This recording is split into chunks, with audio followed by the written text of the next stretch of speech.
Introdução ao método da teoria social. José Paulo Neto. Todo começo é difícil em qualquer ciência. Karl Marx. Introdução. A questão do método é um dos problemas centrais, e mais polêmicos, da teoria social, demonstra o esforço dos clássicos das ciências sociais. Não foi por acaso que Durkheim se ateve à construção de um método para a sociologia e que Weber, além de se ocupar da conceptualização das categorias sociológicas, escreveu largamente sobre metodologia. Por isto mesmo, toda aproximação séria a tais ciências implica um esforço de clarificação metodológica. E não é casual que sempre que elas foram objeto de questionamento, o debate metodológico esteve em primeiro plano. Assim ocorreu, por exemplo, quando se tornou visível, nos anos 1970, a crise da sociologia acadêmica, e assim voltou a verificar-se quando, já aprofundada esta crise, as ciências sociais desenvolveram explicitamente a discussão sobre os paradigmas. A questão do método, que também é alvo de polêmica nas ciências que tem por objeto a natureza, apresenta-se tanto mais problemática quanto mais está conectada a supostos de natureza filosófica. De fato, não se pode analisar a metodologia durkheimiana sem considerar o seu enraizamento positivista, bem como não se pode debater a sociologia compreensiva de Weber sem levar em conta o neocantismo que constitui um de seus suportes. Também no que toca à teoria social de Marx, a questão do método se apresenta como um nó de problemas. E, neste caso, problemas que não se devem apenas a razões de natureza teórica e filosófica. Devem-se igualmente a razões ideopolíticas, na medida em que a teoria social de Marx vincula-se a um projeto revolucionário, a análise e a crítica da sua concepção teórico-metodológica, e não só, estiveram sempre condicionadas às reações que tal projeto despertou e continua despertando. Durante o século XX, nas chamadas sociedades democráticas, ninguém teve seus direitos civis ou políticos limitados por ser durkheimiano ou weberiano, mas milhares de homens e mulheres, cientistas sociais ou não, foram perseguidos, presos, torturados, desterrados e até mesmo assassinados por serem marxistas. Esta referência ideopolítica não será tematizada neste texto introdutório, elaborado especificamente para profissionais de serviço social inscritos num processo de formação continuada, donde, inclusive, o caráter da bibliografia, citada apenas nos idiomas mais utilizados pela categoria profissional. Mas é preciso levar tal referência sempre em conta, porque uma parcela considerável das polêmicas em torno do pensamento de Marx parte menos de motivações científicas e mais de recusas ideológicas. Afinal, Marx nunca foi um obediente servidor da ordem burguesa. Foi um pensador que colocou, na sua vida e na sua obra, a pesquisa da verdade a serviço dos trabalhadores e da Revolução Socialista. Capítulo 1. Interpretações equivocadas. O estudo da concepção teórico-metodológica de Marx apresenta inúmeras dificuldades, desde as derivadas da sua própria complexidade até as que se devem aos tratamentos equivocados a que a obra marxiana foi submetida.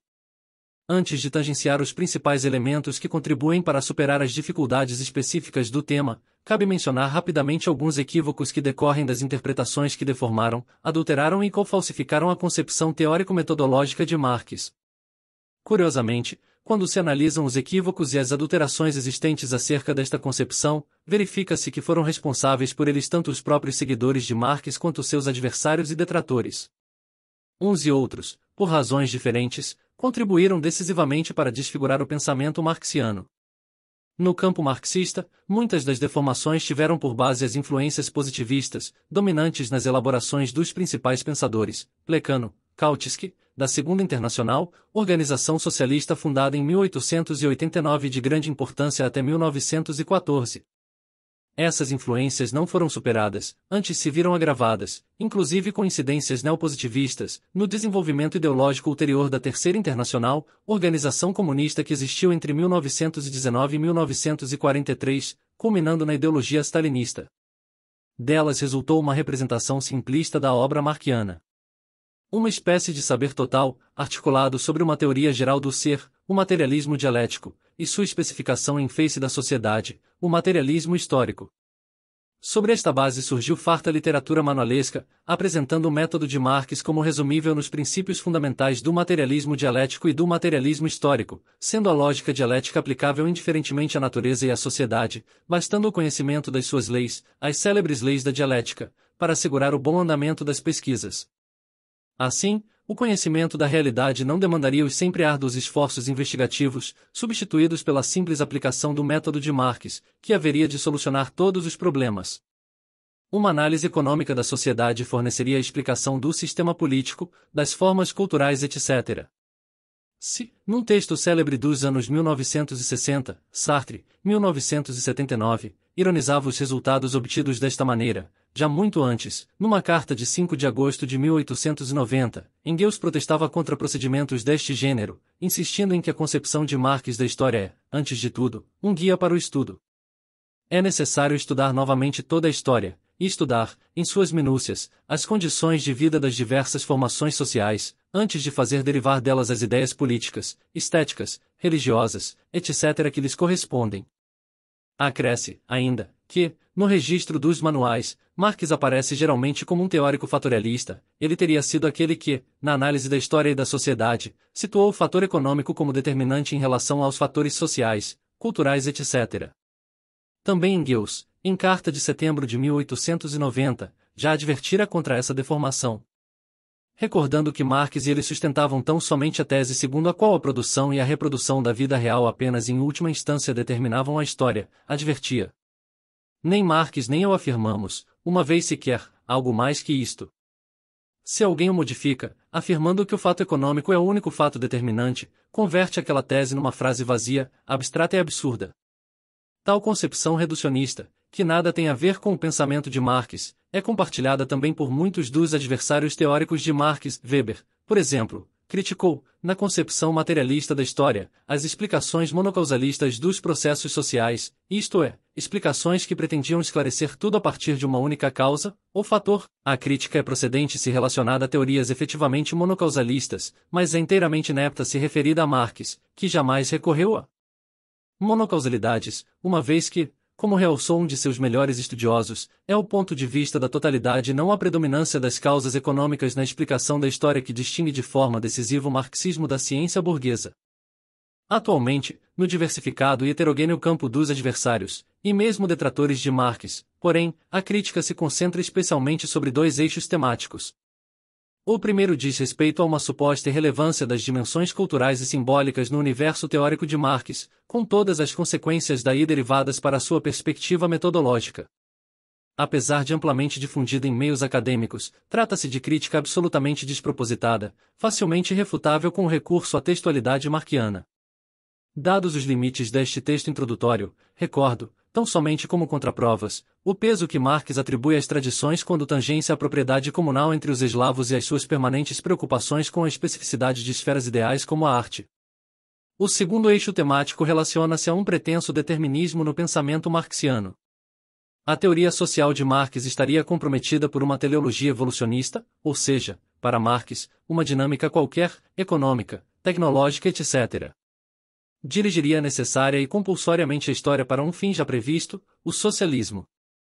Vários estudiosos já mostraram a inconsistência dessa crítica, como Meszaros, 1993, Wood, 2006, Boron, 2007. Recentemente, contudo, ela foi retomada por um teórico pós-moderno de grande influência no Brasil, a que dediquei uma nota crítica. Praticamente todas essas interpretações equivocadas podem ser superadas, supondo-se um leitor sem preconceitos, com recurso a fontes que operam uma análise rigorosa e qualificada da obra marquiana como, por exemplo, os diferenciados estudos de Rosdowski, 2001, Dalpra, 1971, Lukács, 1979, Dussel, 1985, Bensaidi, 1999, e Meszaros, 2009.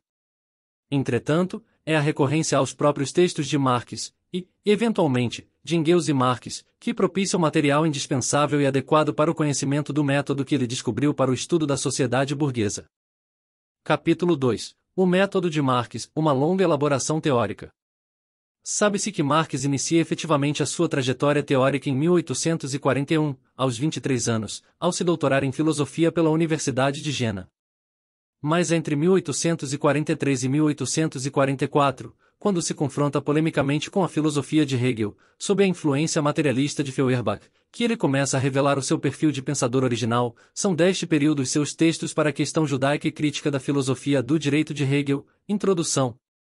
É, porém, com o estímulo provocado pelas formulações do jovem Engels acerca da economia política que Marx vai direcionar as suas pesquisas para a análise concreta da sociedade moderna, aquela que se engendrou nas entranhas da ordem feudal e se estabeleceu na Europa Ocidental na transição do século XVIII ao XIX, a sociedade burguesa. De fato, pode-se circunscrever como problema central da pesquisa marquiana a gênese, a consolidação, o desenvolvimento e as condições de crise da sociedade burguesa, fundada no modo de produção capitalista.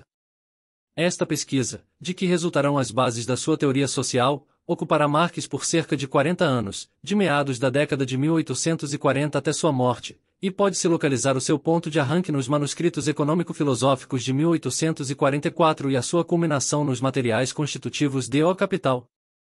Alicerçando essa pesquisa de toda uma vida, além do profundo conhecimento que Marx adquiriu em seu trato com os maiores pensadores da cultura ocidental e da sua ativa participação nos processos político-revolucionários da época, está a sua reelaboração crítica do acúmulo cultural realizado a partir do Renascimento e da Ilustração. Com efeito, estruturação da teoria marquiana socorreu-se especialmente de três linhas de força do pensamento moderno: a filosofia alemã, a economia política inglesa e o socialismo francês.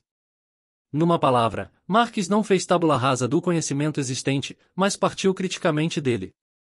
Cabe insistir na perspectiva crítica de Marx em face da herança cultural de que era legatário. Não se trata, como pode parecer a uma visão vulgar de crítica, de se posicionar frente ao conhecimento existente para recusá-lo ou, na melhor das hipóteses, distinguir nele o bom do mal. Em Marx, a crítica do conhecimento acumulado consiste em trazer ao exame racional, tornando-os conscientes, os seus fundamentos, os seus condicionamentos e os seus limites, ao mesmo tempo em que se faz a verificação dos conteúdos desse conhecimento a partir dos processos históricos reais. É assim que ele trata a filosofia de Hegel, os economistas políticos ingleses, especialmente Smith e Ricardo, e os socialistas que o precederam, Owen e Fourier. Avançando criticamente a partir do conhecimento acumulado, Marx empreendeu a análise da sociedade burguesa, com o objetivo de descobrir a sua estrutura e a sua dinâmica.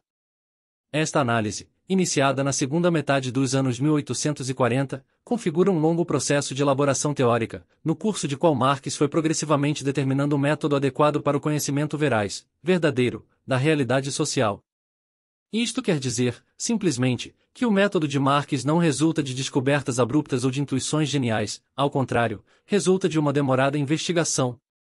De fato, é só depois de quase 15 anos das suas pesquisas iniciais que Marx formula com precisão os elementos centrais do seu método, formulação que aparece na introdução, redigida em 1857, aos manuscritos que, publicados póstumamente, foram intitulados Elementos Fundamentais para a Crítica da Economia Política.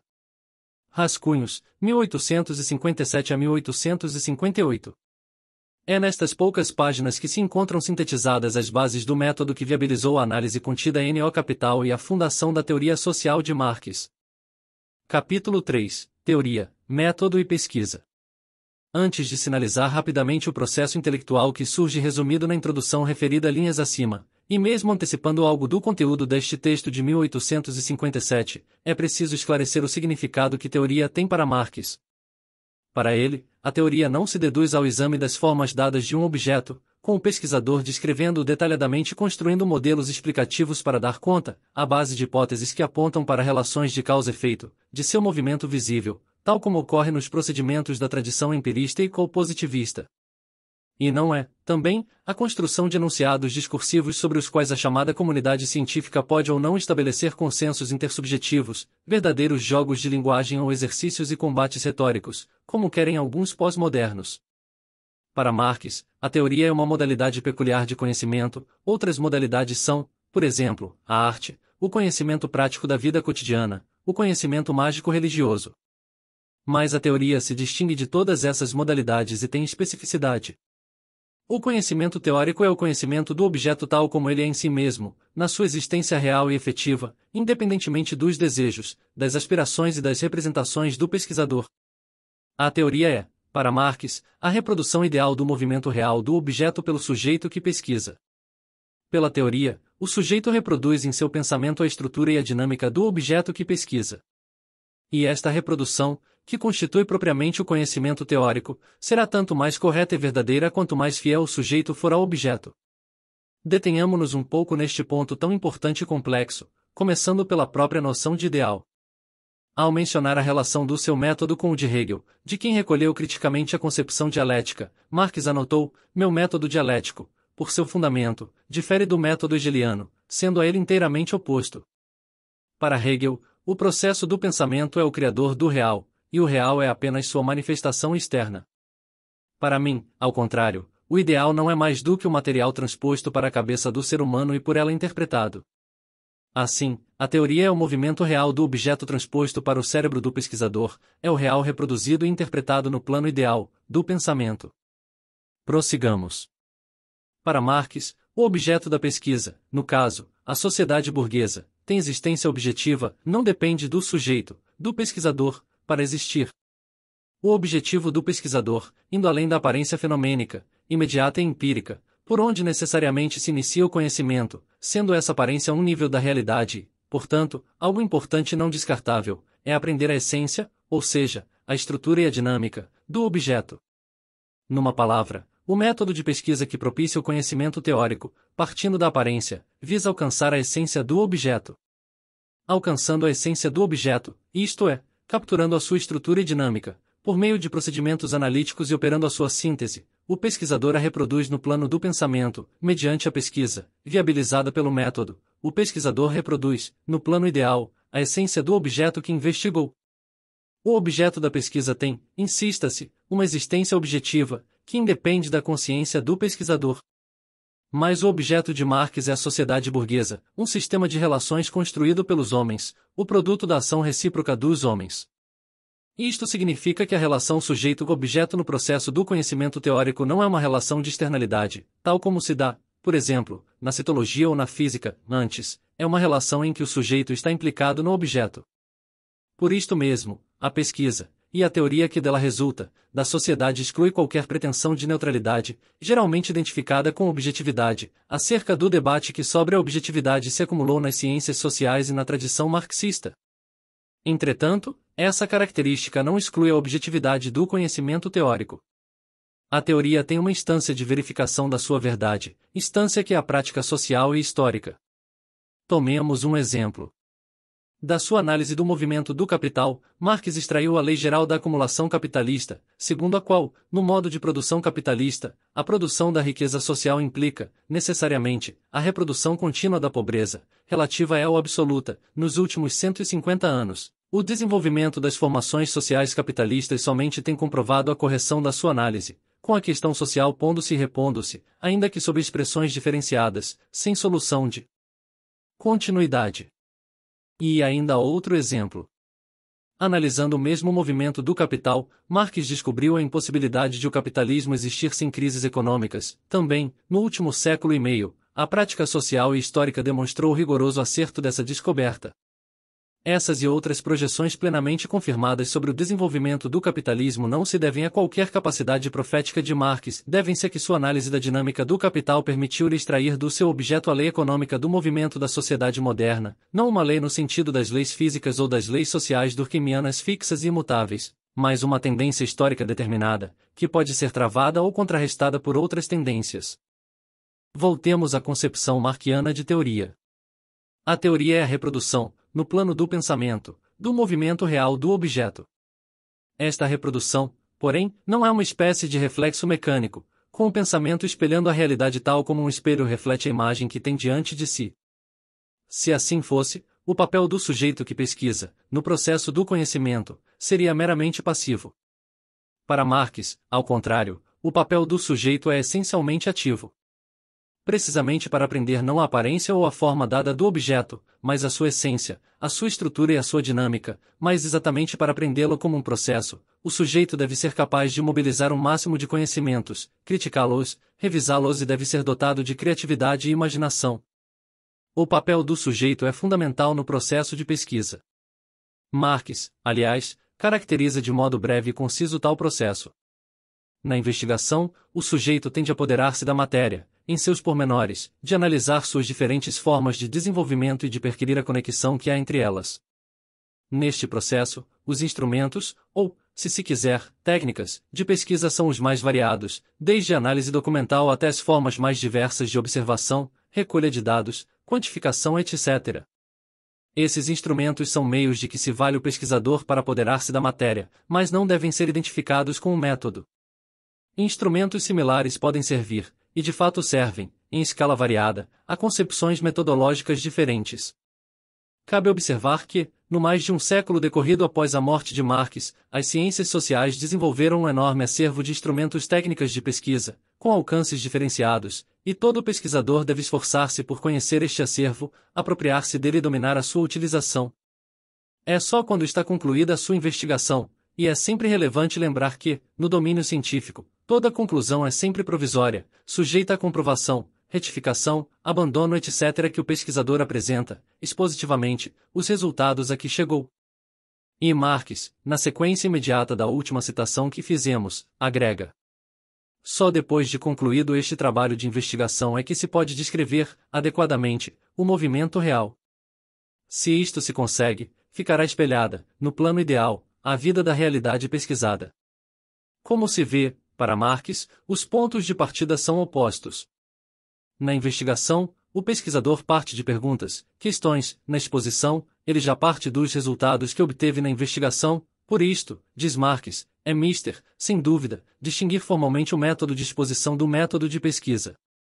É importante observar que, considerado o conjunto da sua obra, Marx poucas vezes se deteve explicitamente sobre a questão do método. Não é casual, de fato, que Marx nunca tenha publicado um texto especificamente dedicado ao método de pesquisa tomado em si mesmo, como algo autônomo em relação à teoria ou à própria investigação. A orientação essencial do pensamento de Marx era de natureza ontológica e não epistemológica. Por isto, o seu interesse não incidia sobre um abstrato como conhecer, mas sobre como conhecer um objeto real e determinado. Lenin, aliás, sustentava, em 1920, que o espírito do legado de Marx consistia na análise concreta de uma situação concreta. O mesmo Lenin, uns poucos anos antes, já compreenderá que a Marx não interessava elaborar uma ciência da lógica, como fizera Hegel. Importava-lhe a lógica de um objeto determinado; descobrir esta lógica consiste em reproduzir idealmente, teoricamente, a estrutura e a dinâmica deste objeto, é lapidar a conclusão leniniana. Marx não deixou uma lógica, deixou a lógica de O Capital. Capítulo 4. As formulações teórico-metodológicas. Sublinhei, há pouco, que o método de Marx não resulta de operações repentinas, de intuições geniais ou de inspirações iluminadas e momentâneas. Antes, é o produto de uma longa elaboração teórico-científica, amadurecida no curso de sucessivas aproximações ao seu objeto. Vejamos, muito esquematicamente, os principais passos dessa elaboração. É no segundo terço dos anos 1840 que se encontram as formulações teórico-metodológicas iniciais de Marx. Suas primeiras aproximações ao materialismo, devidas à influência de Feuerbach, já surgem, nítidas, numa crítica à filosofia do direito de Hegel, redigida em dezembro de 1843 a janeiro de 1844 e logo publicada. É especialmente no curso de 1844, quando começa a se deslocar da crítica filosófica para a crítica da economia política, como se verifica nos manuscritos econômico-filosóficos de 1844, só tornados públicos em 1932, que essas aproximações ganham uma articulação claramente dialética.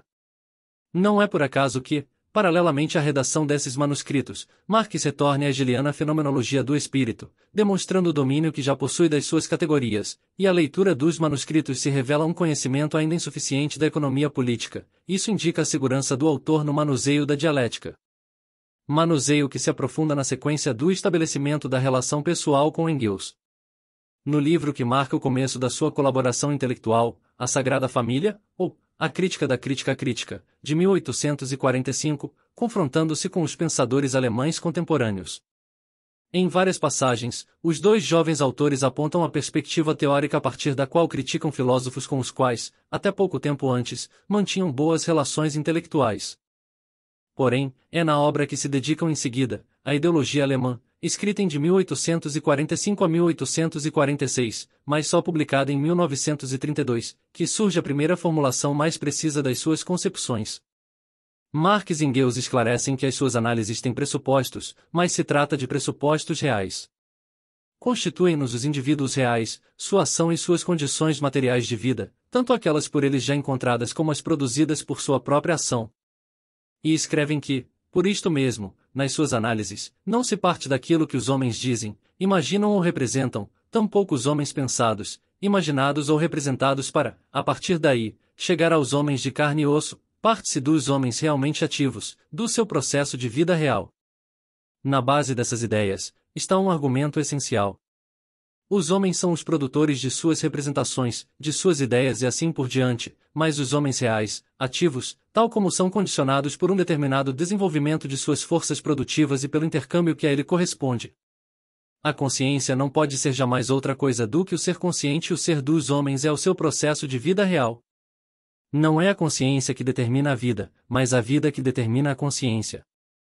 Extraída da análise da realidade histórica e expressamente materialista, é esta determinação das relações entre o ser e a consciência dos homens em sociedade que permitirá a Marx avançar, na segunda metade dos anos 1840, na sua análise da sociedade burguesa. Mas ela se insere na concepção que Marx e Engels já alcançaram neste período acerca da história, da sociedade e da cultura e que será desenvolvida e aprofundada nos anos seguintes. Para ambos, o ser social e a sociabilidade resulta elementarmente do trabalho, que constituirá o modelo da praxis, é processo, movimento, que se dinamiza por contradições, cuja superação conduz a patamares de crescente complexidade e novas contradições impulsionam a outras superações. Por estes anos, como Engels o recordará bem mais tarde, já estavam, ele e Marx, de posse de uma grande ideia fundamental, que extraíram de Hegel. A ideia de que não se pode conceber o mundo como um conjunto de coisas acabadas, mas como um conjunto de processos. É a partir desta ideia fundamental, prosseguirá Engels noutra oportunidade, que se concebe o mundo da natureza, da história e do espírito como um processo, isto é, como um mundo sujeito a constante mudança, transformações e desenvolvimento constante, procurando também destacar a íntima conexão que preside este processo de desenvolvimento e mudança. Encarada sob este aspecto, a história da humanidade já não se apresentava como um caos, mas, pelo contrário, se apresentava como o desenvolvimento da própria humanidade, que incumbia ao pensamento a tarefa de seguir, até conseguir descobrir as leis internas, que regem tudo o que à primeira vista se pudesse apresentar como obra do acaso.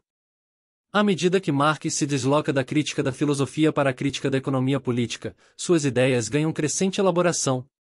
É o que se verifica no primeiro texto em que desenvolve com mais rigor a crítica da economia política, o livro Miséria da Filosofia, 1847, de polêmica com o socialista francês Pierre-Joseph Proudhon, aliás, logo que lê a obra de Proudhon, Filosofia da Miséria, 1846, e antes mesmo de escrever a sua réplica, Marx observa que o fracasso teórico desse pensador deve-se a que ele não concebe nossas instituições sociais como produtos históricos e não compreende nem a sua origem nem o seu desenvolvimento. Na mesma carta, Marx esclarece como já concebe a estrutura do que constituirá o objeto de pesquisa de toda a sua vida, precisamente do qual investigar a origem e o desenvolvimento. O que é a sociedade, qualquer que seja a sua forma? O produto da ação recíproca dos homens. Os homens podem escolher, livremente, esta ou aquela forma social? Nada disso. A um determinado estágio de desenvolvimento das faculdades produtivas dos homens corresponde determinada forma de comércio e de consumo. A determinadas fases de desenvolvimento da produção, do comércio e do consumo correspondem determinadas formas de constituição social, determinada organização da família, das ordens ou das classes, numa palavra, uma determinada sociedade civil. A uma determinada sociedade civil corresponde um determinado estado político, que não é mais que a expressão oficial da sociedade civil.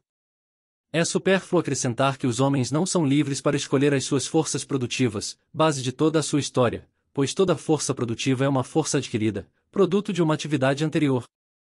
Portanto, as forças produtivas são o resultado da energia errática dos homens, mas essa mesma energia é circunscrita pelas condições em que os homens se acham colocados, pelas forças produtivas já adquiridas, pela forma social anterior, que não foi criada por eles e é produto da geração precedente. O simples fato de cada geração posterior deparar-se com forças produtivas adquiridas pela geração precedente cria na história dos homens uma conexão, cria uma história da humanidade. As suas relações materiais formam a base de todas as suas relações. E Marx avança a indicação que, nos anos seguintes, fundamentará persuasivamente. Os homens, ao desenvolverem as suas faculdades produtivas, isto é, vivendo, desenvolvem certas relações entre si, e o modo destas relações muda necessariamente com a modificação e o desenvolvimento daquelas faculdades produtivas. Todas estas ideias comparecem na Miséria da Filosofia e são basilares para a compreensão do método de Marx. Observem-se duas passagens do livro. As relações sociais estão intimamente ligadas às forças produtivas. Adquirindo novas forças produtivas, os homens transformam o seu modo de produção e, ao transformá-lo, alterando a maneira de ganhar a sua vida, eles transformam todas as suas relações sociais. O moinho movido pelo braço humano nos dá a sociedade com o suzerano, o moinho a vapor dá-nos a sociedade com o capitalista industrial. Os mesmos homens que estabeleceram as relações sociais de acordo com a sua produtividade material produzem, também, os princípios, as ideias, as categorias de acordo com as suas relações sociais. Assim, essas ideias, essas categorias são tão pouco eternas quanto as relações que exprimem. Elas são produtos históricos e transitórios. É ainda neste texto que Marx avança duas ideias fundamentais, que só se desdobrarão com mais elementos cerca de uma década depois. A primeira diz respeito ainda às categorias econômicas, escreve ele. As categorias econômicas são expressões teóricas, abstrações das relações sociais de produção. E mais. As relações de produção de qualquer sociedade constituem um todo. Trata-se, na verdade, de suas determinações teóricas que constituirão núcleos básicos do método de pesquisa de Marx, e a elas voltaremos logo adiante. Todas estas concepções e ideias, fundadas nos estudos históricos e nas análises de realidade que acumula a partir de meados dos anos 1840, ademais das experiências políticas vividas no curso da Revolução de 1848, vão adquirir um significado ainda maior no período que se inicia, em 1850, com o exílio de Marx em Londres. Especialmente a partir de 1852, ele se dedica obsessivamente ao estudo da sociedade burguesa. Analisa a documentação histórica, percorre praticamente toda a bibliografia já produzida da economia política, acompanha os desenvolvimentos da economia mundial, leva em conta os avanços científicos que rebatem na indústria e nas comunicações e considera as manifestações das classes fundamentais, burguesia e proletariado, em face da atualidade. Vivendo em Londres, então capital do país capitalista mais desenvolvido, de um império de dimensões mundiais, sede do maior centro financeiro, a City, tendo à sua disposição a imprensa mais informada da economia e a mais completa biblioteca da época, a do British Museum, Marx pode enfim determinar precisamente, em sua plena maturidade, o seu objeto de estudo e o seu método de investigação. É, pois, ao fim de quase 15 anos de pesquisa que ele escreve, entre agosto e setembro de 1857, a célebre introdução, onde a sua concepção teórico-metodológica surge nítida. Ele inicia a introdução delimitando com clareza o seu objeto de investigação. A produção material, que só pode ser algo de indivíduos produzindo em sociedade, e, com isto, Marx descarta figuras isoladas de indivíduos nas atividades econômicas. De fato, quando se trata de produção, trata-se da produção em um grau determinado do desenvolvimento social, da produção dos indivíduos sociais. Por isto mesmo, Marx considera que a produção em geral é uma abstração, que denota apenas um fenômeno comum a todas as épocas e histórias. O fenômeno de, em qualquer época, a produção implicar sempre um mesmo sujeito, a humanidade, a sociedade, e um mesmo objeto, a natureza. Este fenômeno confere unidade à história da humanidade, mas unidade não é o mesmo que identidade. É preciso distinguir as determinações que valem para a produção em geral daquelas que dizem respeito a certa época, do contrário, perde-se a historicidade na análise, e as categorias econômicas atribuem-se vigência e valor eternos. De start, e consequentemente, Marx especifica que quer estudar uma determinada forma histórica de produção material, a produção burguesa moderna. Marx está convencido, em função dos estudos históricos que já realizará, de que a sociedade burguesa é a organização histórica mais desenvolvida, mais diferenciada da produção. E deixa bem claro que o conhecimento rigoroso da sua produção material não basta para esclarecer a riqueza das relações sociais que se objetivam no marco de uma sociedade assim complexa. Por exemplo, no trato da cultura, Marx enfatiza a existência de uma relação desigual do desenvolvimento da produção material face à produção artística e assinala ainda as dificuldades para clarificar de que modo as relações de produção, como relações jurídicas, seguem um desenvolvimento desigual. Mas, por todo o acúmulo teórico que realizou com suas pesquisas anteriores, ele está igualmente convencido de que o passo necessário e indispensável para aprender inteira a riqueza dessas relações sociais consiste na plena compreensão da produção burguesa moderna.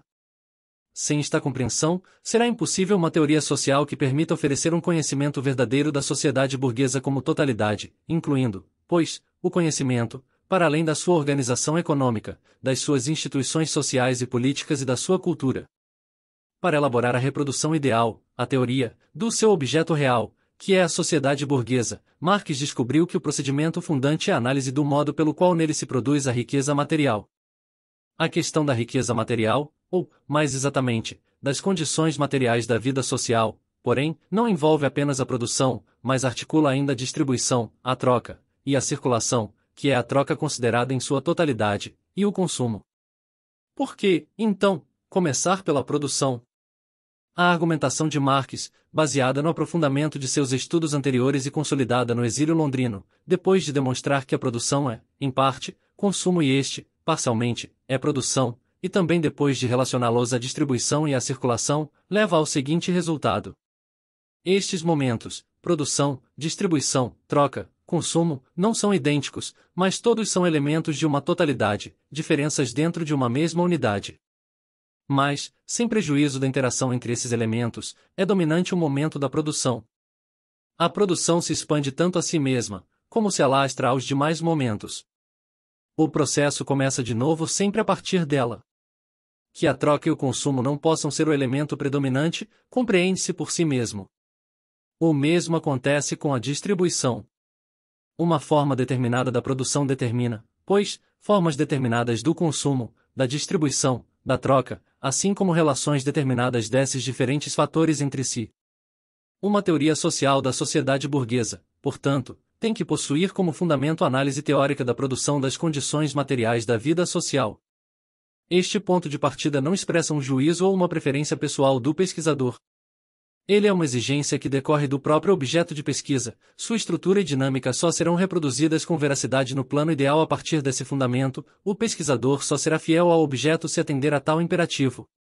É evidente que o pesquisador é livre para encontrar e explorar outras vias de acesso ao objeto que a sociedade pode, inclusive, chegar a resultados interessantes, entretanto, tais resultados nunca articularão uma teoria social que dê conta dos níveis decisivos e da dinâmica fundamental da sociedade burguesa. Uma vez determinado o seu objeto, põe-se a Marx a questão de como conhecê-lo, põe-se a questão do método. Aqui, nada melhor que dar a palavra ao próprio Marx. Quando estudamos um dado país do ponto de vista da economia política, começamos por sua população, sua divisão em classes, sua repartição entre cidades e campo, os diferentes ramos da produção, a exportação e a importação, a produção e o consumo anuais, os preços das mercadorias, etc. Parece que o correto é começar pelo real e pelo concreto, que são a pressuposição prévia e efetiva, assim, em economia, por exemplo, começar-se-ia pela população, que é a base e o sujeito do ato social de produção como um todo. No entanto, graças a uma observação mais atenta, tomamos conhecimento de que isso é falso. A população é uma abstração se desprezarmos, por exemplo, as classes que a compõem. Por seu lado, essas classes são uma palavra vazia de sentido se ignorarmos os elementos em que repousam, por exemplo, o trabalho assalariado, o capital, etc. Este supõe a troca, a divisão do trabalho, os preços, etc. O capital, por exemplo, sem o trabalho assalariado, sem o valor, sem o dinheiro, sem o preço, etc. não é nada. Assim, se começássemos pela população, teríamos uma representação caótica do todo e, através de uma determinação mais precisa, através de uma análise, chegaríamos a conceitos cada vez mais simples, do concreto idealizado passaríamos a abstrações cada vez mais tênues até atingirmos determinações as mais simples. Como bom materialista, Marx separa claramente o que é da ordem da realidade, do objeto, do que é da ordem do pensamento, o conhecimento operado pelo sujeito.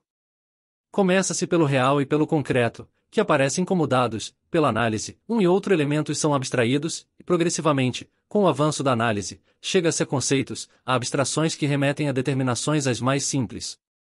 Este foi o caminho ou, caso queiram, o método historicamente seguido pela nascente economia. Os economistas do século XVII, por exemplo, começam sempre pelo todo vivo.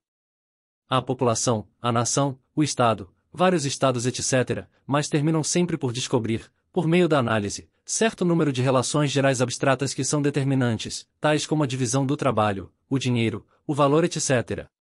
Marx considera que este procedimento analítico foi necessário na emergência da economia política, mas está longe de ser suficiente para reproduzir idealmente, teoricamente, o real e o concreto.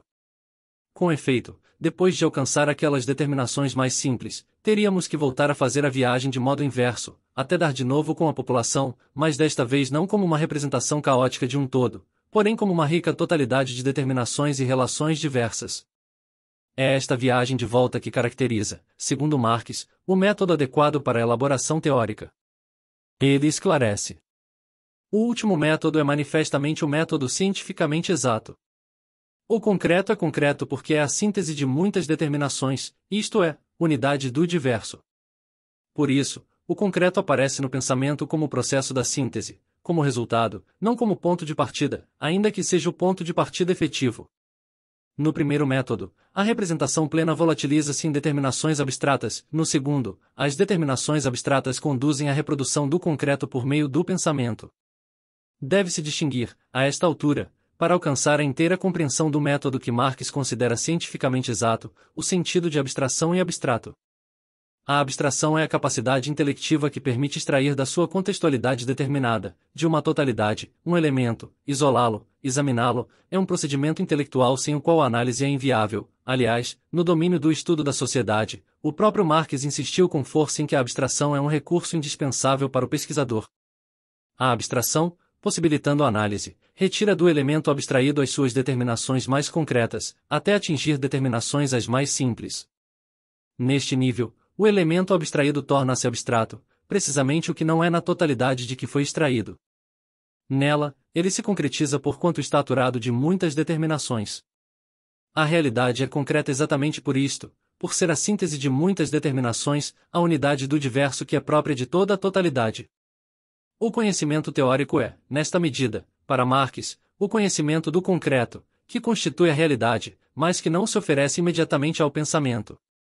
Deve ser reproduzido por este só. A viagem de modo inverso permite esta reprodução.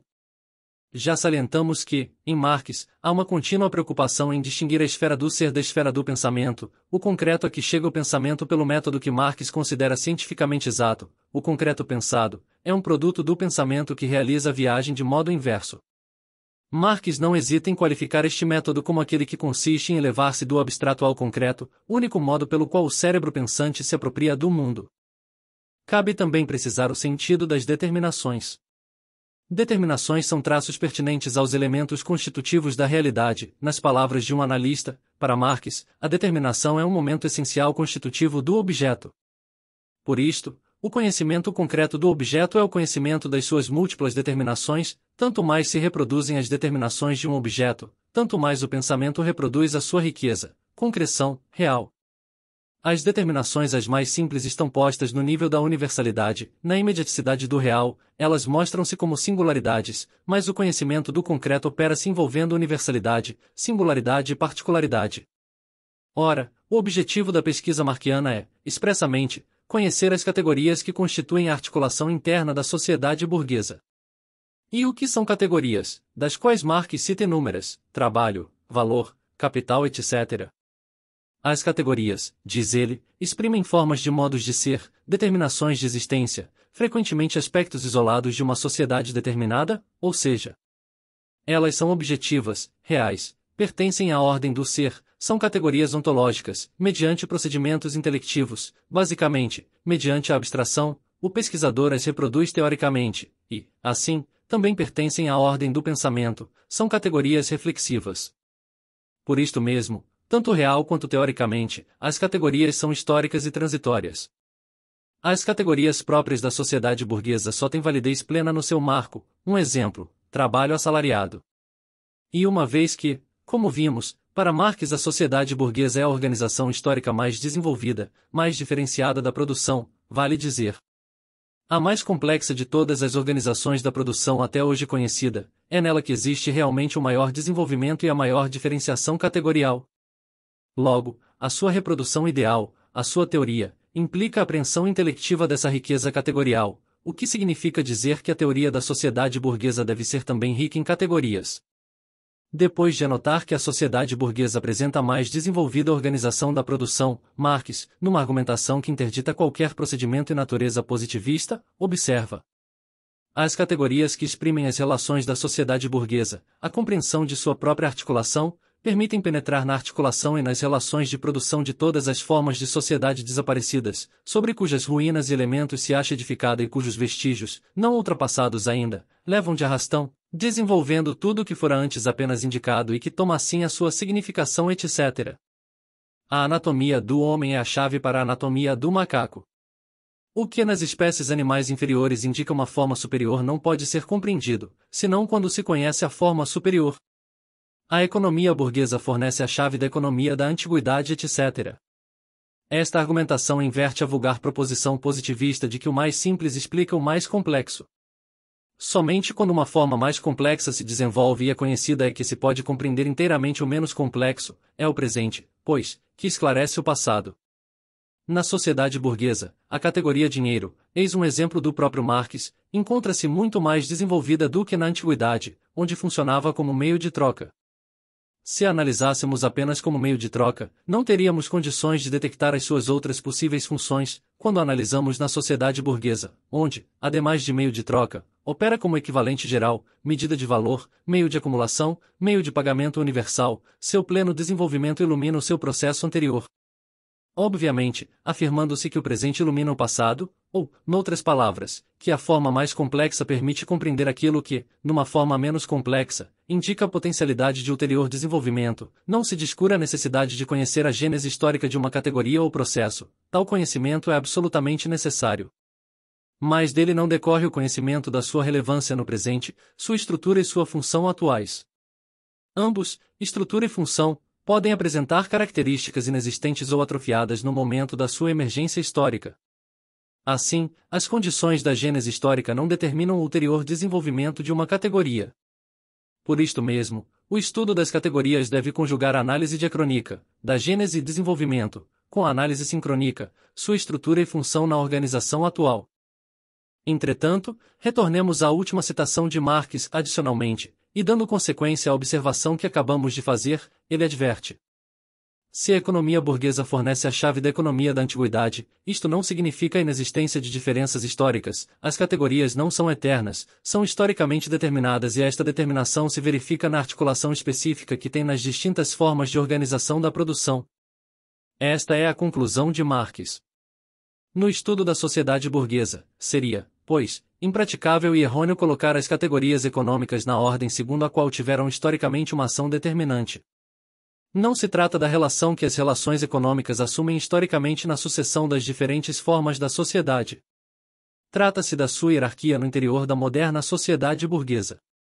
E foi neste sentido que se desenvolveu a pesquisa de Marx em encontrar a articulação específica que a organização burguesa, organização da produção, confere às suas categorias econômicas.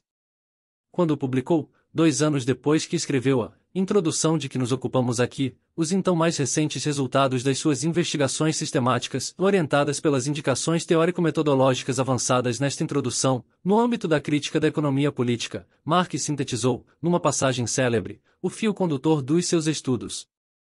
A passagem comparece no prefácio a Para a Crítica da Economia Política, 1859, e é de citação imprescindível, uma vez sumaria as conclusões daquele mencionado itinerário investigativo de praticamente 15 anos.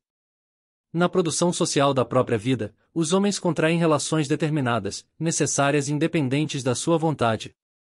Relações de produção estas que correspondem a uma etapa determinada de desenvolvimento das suas forças produtivas materiais. A totalidade dessas relações de produção forma a estrutura econômica da sociedade, a base real sobre a qual se levanta uma superestrutura jurídica e política e à qual correspondem formas sociais determinadas de consciência. O modo de produção da vida material condiciona o processo em geral de vida social, político e espiritual. Não é a consciência dos homens que determina o seu ser, mas, ao contrário, é o seu ser social que determina a sua consciência. Em uma certa etapa de seu desenvolvimento, as forças produtivas materiais da sociedade entram em contradição com as relações de produção existentes ou, o que nada mais é do que a sua expressão jurídica, com as relações de propriedade dentro das quais aquelas até então se tinham movido. De formas de desenvolvimento das forças produtivas essas relações se transformam em seus grilhões. Sobrevém então uma época de revolução social. Com a transformação da base econômica, toda a enorme superestrutura se transforma com maior ou menor rapidez. Capítulo 5. O método de Marx. ou assistente social que nos acompanhou até aqui estará talvez preocupado, ou preocupada, e, com certeza, não lhe reduz a preocupação a epígrafe que, com bastante cuidado, escolhemos para encimar este texto: todo começo é difícil em qualquer ciência, extraído exatamente de O Capital. É que não lhe oferecemos, em nome de Marx, um conjunto de regras para orientar a pesquisa, também não colocamos à sua disposição um rol de definições para dirigir a investigação. Nestas poucas páginas, apenas sumariamos, e de forma muito esquemática. Só apresentamos uma introdução à problemática metodológica de Marx, as principais aproximações marquianas à questão do método de pesquisa. E devemos justificar as razões deste procedimento. Não oferecemos ao assistente social um conjunto de regras porque, para Marx, o método não é um conjunto de regras formais que se aplicam a um objeto que foi recortado para uma investigação determinada nem, menos ainda, um conjunto de regras que o sujeito que pesquisa escolhe, conforme a sua vontade, para enquadrar o seu objeto de investigação. Recordemos a passagem de Lenin que citamos. Marx não nos entregou uma lógica, deu-nos a lógica de O Capital. Isto quer dizer que Marx não nos apresentou o que pensava do capital. Ele nos descobriu a estrutura e a dinâmica reais do capital, não lhe atribuiu ou imputou uma lógica. Extraiu da efetividade do movimento do capital a sua própria lógica, numa palavra, deu-nos a teoria do capital. A reprodução ideal do seu movimento real. E para operar esta reprodução, ele tratou de ser fiel ao objeto. É a estrutura e a dinâmica do objeto que comandam os procedimentos do pesquisador. O método implica, pois, para Marx, uma determinada posição, perspectiva do sujeito que pesquisa. Aquela em que se põe o pesquisador para, na sua relação com o objeto, extrair dele as suas múltiplas determinações. Também não oferecemos definições ao assistente social. Porque procede pela descoberta das determinações, e porque, quanto mais avança na pesquisa, mais descobre determinações, conhecer teoricamente é, para usar uma expressão cara ao professor Florestan Fernandes, saturar o objeto pensado com as suas determinações concretas. Marx não opera com definições. Na viagem em sentido inverso, as abstrações mais tênues e as determinações as mais simples vão sendo carregadas das relações e das dimensões que objetivamente possuem e devem adquirir para reproduzir, no plano do pensamento, as múltiplas determinações que constituem o concreto real. Mas, sobretudo, procedemos aqui com o cuidado de manter a indissociável conexão que existe em Marx entre elaboração teórica e formulação metodológica. Os pressupostos desenvolvidos ao longo dos anos 1840 encaminham elaborações teóricas que são refundidas, revisadas, aprofundadas etc. e que rebatem nas propostas metodológicas. Os estudos dos anos 1850, orientados pelas formulações metodológicas já alcançadas, promovem avanços teóricos e estes redimensionam exigências metodológicas. A formulação da introdução de 1857 é, vista no processo do pensamento de Marx, um ponto de chegada e um ponto de partida. É um ponto de chegada, na medida em que resulta de todo o trato teórico anterior e, pois, contém uma adequação da posição perspectiva do pesquisador às exigências do objeto, é um ponto de partida, porque assinala um novo tratamento do objeto, que vai comparecer nos elementos fundamentais para a crítica da economia política. Rascunhos. De 1857 a 1858, este novo tratamento teórico, por sua vez, incide numa depuração ainda maior da formulação metodológica, e ambos, tratamento teórico e formulação metodológica, que constituem uma unidade, surgirão, límpidos, no capital. A indissociável conexão que mencionamos impede uma abordagem que, na obra de Marx, autonomize o método em face da teoria. Não é possível, senão ao preço de uma adulteração do pensamento marxiano, analisar o método sem a necessária referência teórica e, igualmente, a teoria social de Marx torna-se ininteligível sem a consideração do seu método. Como corretamente afirmou Goldman, no pensamento que se apoia na perspectiva da totalidade, a que me referirei a seguir, é ilegítima uma separação rigorosa entre o método e a investigação concreta, que são as duas faces de uma mesma moeda. De fato, parece certo que o método só se encontra na própria investigação e que esta só pode ser válida e frutífera na medida em que toma consciência, progressivamente, da natureza do seu próprio avanço e das condições que lhe permitem avançar. E é nesta conexão que encontramos plenamente articuladas três categorias, de novo, teórico-metodológicas, que nos parecem nuclear a concepção teórico-metodológica de Marx, tal como esta surge nas elaborações de posteriores a 1857, ainda que lastreadas em sua produção anterior. Trata-se das categorias de totalidade, de contradição e de mediação. Para Marx, a sociedade burguesa é uma totalidade concreta. Não é um todo constituído por partes funcionalmente integradas. Antes, é uma totalidade concreta inclusiva e macroscópica, de máxima complexidade, constituída por totalidades de menor complexidade. Nenhuma dessas totalidades é simples, o que as distingue é o seu grau de complexidade. É a partir desta verificação que, para retomar livremente uma expressão lukácsiana, a realidade da sociedade burguesa pode ser apreendida como um complexo constituído por complexos.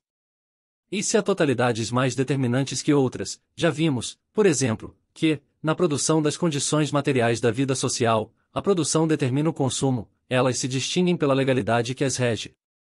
As tendências operantes numa totalidade lhes são peculiares e não podem ser transladadas diretamente a outras totalidades.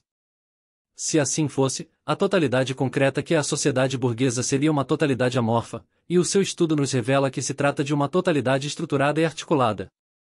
Cabe à análise de cada um dos complexos constitutivos das totalidades esclarecer as tendências que operam especificamente em cada uma delas. Mas a totalidade concreta e articulada que é a sociedade burguesa é uma totalidade dinâmica, seu movimento resulta do caráter contraditório de todas as totalidades que compõem a totalidade inclusiva e macroscópica.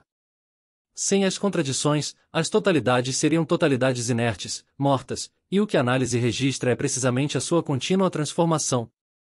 A natureza dessas contradições, seus ritmos, as condições de seus limites, controles e soluções dependem da estrutura de cada totalidade, e, novamente, não há formas a priorísticas para determiná-las. Também cabe à pesquisa descobri-las. Enfim, uma questão crucial reside em descobrir as relações entre os processos ocorrentes nas totalidades constitutivas tomadas na sua diversidade e entre elas e a totalidade inclusiva que é a sociedade burguesa. Tais relações nunca são diretas, elas são mediadas não apenas pelos distintos níveis de complexidade, mas, sobretudo, pela estrutura peculiar de cada totalidade.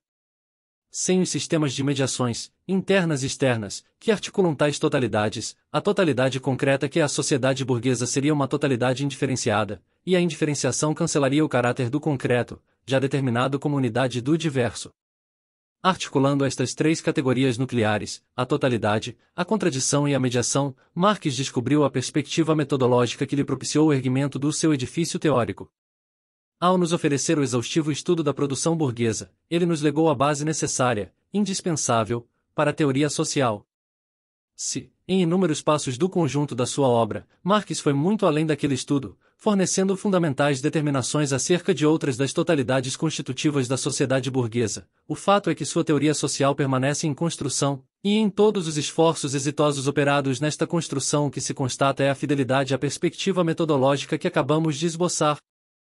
É nesta fidelidade, aliás, que reside o que, num estudo célebre, Lukács designou como ortodoxia em matéria de marxismo. Capítulo 6. O método de Marx e a pesquisa em serviço social. É mais ou menos consensual que o serviço social, no Brasil, desconheceu a pesquisa, como parte constitutiva do perfil profissional, até os finais dos anos 1960. Isto não significa que assistentes sociais, em seus espaços de trabalho, e, especialmente, aqueles que conjugavam a intervenção direta com a docência, não tenham desenvolvido atividades investigativas ou participado, juntamente com outros profissionais, de projetos e atividades de pesquisa. Quer dizer, tão somente, que a pesquisa não se ponha como elemento substantivo nos papéis atribuídos e incorporados pela profissão. Nos anos subsequentes a 1968, quando a ditadura vigente no país operou uma reforma universitária, e no quadro das transformações operadas na sociedade brasileira, que padecia a autocracia burguesa, alteraram-se tanto as condições da formação do assistente social quanto as do seu exercício profissional.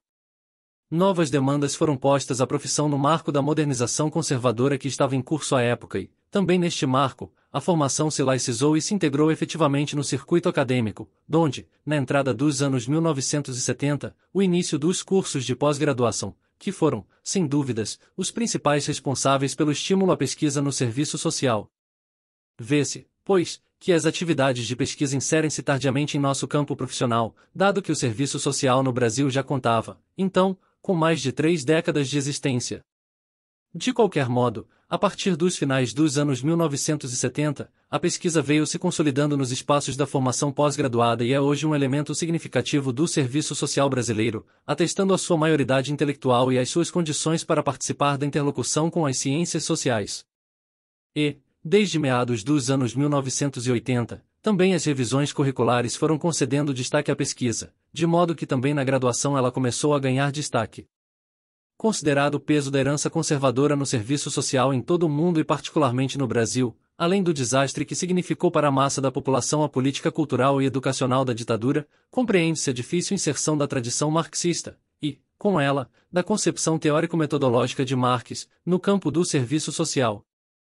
Com a crise e a derrota da ditadura, porém, pouco a pouco, foram se configurando influências marxistas sobre assistentes sociais que se dedicavam à pesquisa, ainda que tais influências padecessem de inúmeros problemas. O principal desses problemas residia em que se tratava de um marxismo sem Marx e geralmente provinha de manuais de divulgação ou, em alguns casos, da referência a importantes pensadores marxistas, porém tomados sem o conhecimento da tradição que os implicava e explicava. Podem-se distinguir, neste processo de inserção do pensamento marxista no serviço social brasileiro, dois momentos. Primeiro, correspondente ao período que vai do fim dos anos 1970 até o final dos 1980 é aquele que então se inicia e se prolonga até hoje. No primeiro, próprio a crise e a derrota da ditadura e ao afluxo dos movimentos democráticos e populares, a referência formal ao marxismo e a Marx tornou-se dominante entre as vanguardas profissionais, houve mesmo uma espécie de moda do materialismo histórico. No segundo, sob a pressão do neoconservadorismo pós-moderno que começou a envolver as ciências sociais, o marxismo entrou em baixa no serviço social, o elegante tornou-se a adoção de novos paradigmas. De qualquer maneira, há um saldo objetivo indiscutível. A inserção do pensamento de Marx contribuiu decisivamente para oxigenar o serviço social brasileiro e, desde então e apesar tudo, constituiu-se nele uma nova geração de pesquisadores que se vale competentemente das concepções teórico-metodológicas de Marx. Está claro que a pesquisa é indispensável ao serviço social se a profissão quiser se manter com um estatuto efetivamente universitário. É impossível imaginar o desenvolvimento profissional sem que, na categoria profissional, exista um segmento dedicado expressamente à pesquisa, e tudo indica que tal segmento encontra seu espaço específico na universidade. Com isto, queremos dizer claramente que nem todo assistente social tem que dedicar-se sistematicamente à pesquisa. A própria alocação socioprofissional dos assistentes sociais, como, aliás, se registra em todas as categorias profissionais, impede o exercício sistemático da pesquisa por todos os profissionais. É por esta razão, aliás, que é preciso democratizar os resultados das investigações conduzidas por aqueles que estão alocados ao espaço específico da pesquisa. É preciso encontrar meios, canais e modos de coletivizar, com o conjunto da categoria, os avanços teóricos e técnico-operativos alcançados pelos pesquisadores. Mas é preciso dizer, também claramente, que todo assistente social, no seu campo de trabalho e intervenção, deve desenvolver uma atitude investigativa.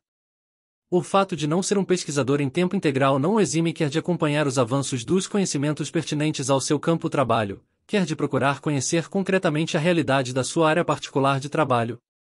Este é o principal modo para qualificar o seu exercício profissional, qualificação que, como se sabe, é uma prescrição do nosso próprio Código de Ética. Parece clara a distinção, que não deve ser vista como uma muralha chinesa, entre o exercício investigativo do pesquisador acadêmico, que se dedica a ele em tempo integral, e o do profissional de serviço social. No primeiro caso, os requisitos da pesquisa são os da produção de conhecimentos, sem um compromisso imediato com a prática profissional. No segundo, diferentemente, a investigação está em geral orientada para subsidiar uma intervenção bastante determinada. Em ambos os casos, o domínio das técnicas, que, repita-se, não podem ser identificadas a método, de pesquisa é igualmente necessário e se encontra acessível numa larga bibliografia, desde manuais clássicos como os de Good et. 1979, e de Seutis et al. 1975, a textos mais acessíveis e abrangentes como os de Minayo, 2002, e de Severino, 2007. E em ambos os casos o recurso à concepção teórico-metodológica de Marx revela-se extremamente produtivo e eficaz. É claro que tal recurso põe grandes exigências intelectuais, mas perfeitamente solucionáveis mediante o estudo sistemático. Se parte delas já foi sugerida na exposição que fizemos, 3 observações gerais podem facilitar os procedimentos dos assistentes sociais que, embora não sendo pesquisadores em sentido estrito, querem desenvolver uma atitude investigativa compatível com aquele recurso na sua intervenção profissional. Em primeiro lugar, o profissional necessita possuir uma visão global da dinâmica social concreta. Para isto, precisa conjugar o conhecimento do modo de produção capitalista com a sua particularização na nossa sociedade, ou seja, na formação social brasileira. O assistente social não é, nem pode ser, um economista nem um especialista em história, mas não compreenderá de forma adequada nem mesmo os problemas mais imediatos que se põem diariamente à sua atuação profissional se não tiver aquela visão que demanda o estudo atento de uns poucos textos de introdução à economia política e de alguns historiadores brasileiros, sempre com a preocupação de trazer à atualidade os resultados a que assim tiver acesso. Bem conduzido e atualizado, esse estudo propiciará ao profissional também o conhecimento da natureza de classe do Estado brasileiro e da nossa estrutura social, e é supérfluo observar que o curso de graduação deve oferecer os conteúdos mais essenciais desse estudo. Em segundo lugar, o profissional precisa encontrar as principais mediações que vinculam o problema específico com que se ocupa com as expressões gerais assumidas pela questão social no Brasil contemporâneo e com as várias políticas sociais, públicas e privadas, que se propõem a enfrentá-las. O conhecimento dessas políticas sociais, que implica, antes de tudo, o conhecimento das suas fontes e formas de financiamento, é indispensável para o profissional contextualizar a sua intervenção, e a determinação daquelas mediações possibilita aprender o alcance e os limites da sua própria atividade profissional. Estas exigências põem-se a todo profissional interessado na compreensão da sua atividade para além do seu dia a dia. Dada a sua alocação socioprofissional, seja no planejamento, na gestão, na execução, nenhum assistente social pode pretender qualquer nível de competência profissional caso se prenda exclusivamente aos aspectos imediatamente instrumentais e operativos da sua atividade. Em terceiro lugar, ao profissional cabe apropriar-se criticamente do conhecimento existente sobre o problema específico com o qual se ocupa. É necessário dominar a bibliografia teórica, em suas diversas tendências e correntes, as suas principais polêmicas, a documentação legal, a sistematização de experiências, as modalidades das intervenções institucionais e instituintes, as formas de organizações de controle social, o papel e o interesse dos usuários e dos sujeitos coletivos envolvidos, etc. Também é importante, neste passo, ampliar o conhecimento sobre a instituição ou organização na qual o próprio profissional se insere. Os três momentos aqui sumariados não configuram operações intelectivas sucessivas. São passos constitutivos do processo pelo qual o profissional pode desenvolver de fato uma atitude investigativa numa perspectiva compatível com o espírito do método de Marx, e trata-se de processo obviamente contínuo e sempre renovado. E parece indiscutível que sua efetivação será tanto mais possível e exitosa se envolver mais que os esforços individuais de um profissional. A atividade coletiva, associada, incluindo também profissionais de outras áreas, permite ultrapassar os aparentemente insuperáveis obstáculos com que se defrontam os assistentes sociais no seu dia a dia, falta de tempo para estudar e debater, ausência de estímulos para crescer intelectualmente, etc. Enfim, observe-se que estamos tratando de investigação no plano do conhecimento. Aliás, o método de Marx, tal como foi tematizado aqui, é um método de conhecimento. E do conhecimento não se extraem diretamente indicativos para a ação, para a prática profissional e interventiva. Mas não se terá uma prática eficiente e inovadora se ela não estiver apoiada em conhecimentos sólidos e verazes.